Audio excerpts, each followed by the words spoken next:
Bonjour, ici Daniel Dargy, ingénieur de chez Construction Daniel Dargy. Aujourd'hui, je désire vous parler du thème de coaching, consultation et conseil avant l'achat ou la vente d'une maison ou autre en immobilier. Que vous soyez le futur acheteur ou vendeur d'une maison, condo, duplex ou autre propriété, une personne qui achète ou vend soi-même ou avec l'aide d'un agent immobilier, il peut être utile de faire appel à un expert externe impartial, pas uniquement pour inspecter le bâtiment et trouver des déficiences, mais surtout pour parler de solutions, de stratégies et d'options. Cet expert impartial, par sa grande expérience, son jugement et son bon sens, sera utile principalement pour deux choses. Premièrement, pour les futurs acheteurs, pour calmer leurs craintes suite à des rapports souvent alarmistes, mieux évaluer les risques et envisager des pistes de solutions ou autres options. Et deuxièmement, pour les vendeurs, afin d'arriver à une entente et prévenir les poursuites par une bonne gestion du contrat et des rénovations qui peuvent prendre quelquefois l'aspect de vices cachés. Une consultation ou des conseils peuvent servir principalement aussi à deux choses. Premièrement, pour aborder les questionnements sur l'état du bâtiment, ou deuxièmement, pour parler de stratégie d'investissement, d'autres options et de transformation de l'immeuble. Tout cela basé sur l'expérience, le jugement et le bon sens, et toujours d'une façon impartiale. Donc, quand je parle d'une consultation sur l'état du bâtiment, ça peut être afin de discuter de problèmes variés tels que effritement, affaissement de plancher, humidité, fissures, performance énergétique, état du vide sanitaire ou autre. Peut-on vivre avec ces imperfections? Quelles sont les options et scénarios possibles en termes de correctifs, de budget et de valeur ajoutée? À l'étape actuelle, doit-on vraiment faire appel à un ingénieur, des tests de laboratoire ou une expertise plus poussée? Qu'est-ce qui est grave et qu'est-ce qui ne l'est pas? Comment vous faire une idée? Quelle attitude adopter? Existe-t-il un seul point de vue valable? Maintenant, quand je parle d'une consultation sur la stratégie d'investissement et de transformation, ça peut être, par exemple, est-il possible de faire un agrandissement, ajouter un étage? Qu'est-ce qu'il faut vérifier? Comment le vérifier? Et qu'est-ce que cela va impliquer? Existe-t-il d'autres options à cette vente ou achat? Comment minimiser les conflits de vices cachés?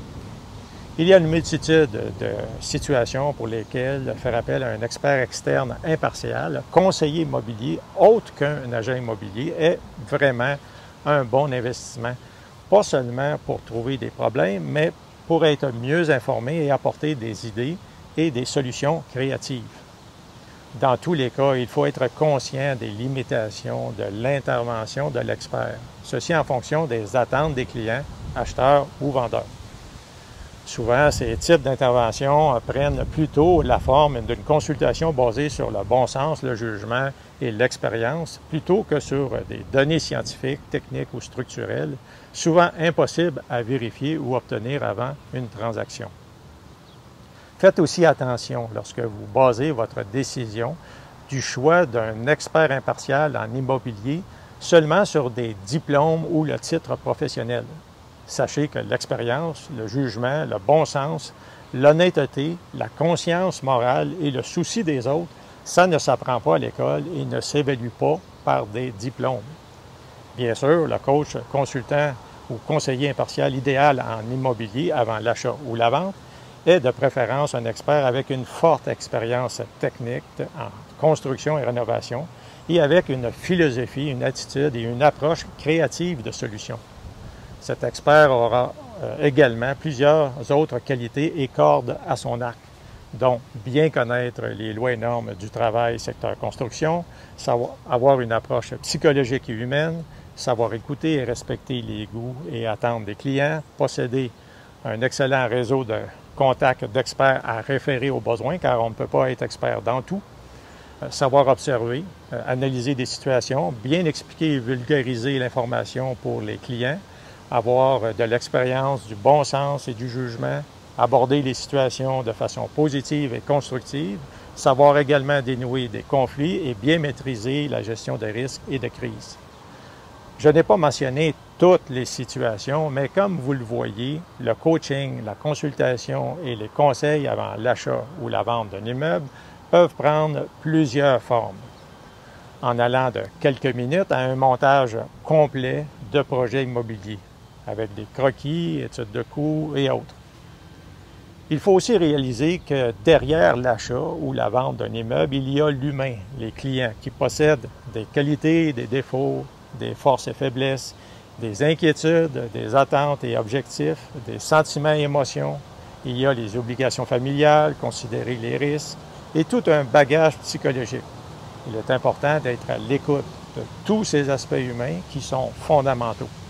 Seulement ensuite, il est possible d'avoir une approche plus technique et budgétaire concernant la ou les problématiques ou les situations soulevées sur les meubles à acheter ou à vendre. Donc, connaître les personnalités, être à l'écoute, savoir vulgariser l'information et respecter les personnes est primordial. C'est l'approche que je conseille. Ceci a été ma présentation sur le thème de coaching, consultation et conseil avant l'achat ou la vente d'une maison ou autre en immobilier. Un coaching, une consultation et des conseils impartiaux avant l'achat ou la vente peuvent vous aider à apaiser vos craintes, à voir les situations d'une façon avec une stratégie d'investissement, économiser, respecter vos budgets, sauver du temps, éviter des conflits et poursuites, et maintenir la paix et l'harmonie et mettre toutes les chances de votre côté pour devenir propriétaire ou conclure une vente en minimisant les risques. N'hésitez pas à me contacter pour un coaching, une consultation et des conseils avant l'achat ou la vente d'une maison ou autre en immobilier. Merci et à la prochaine.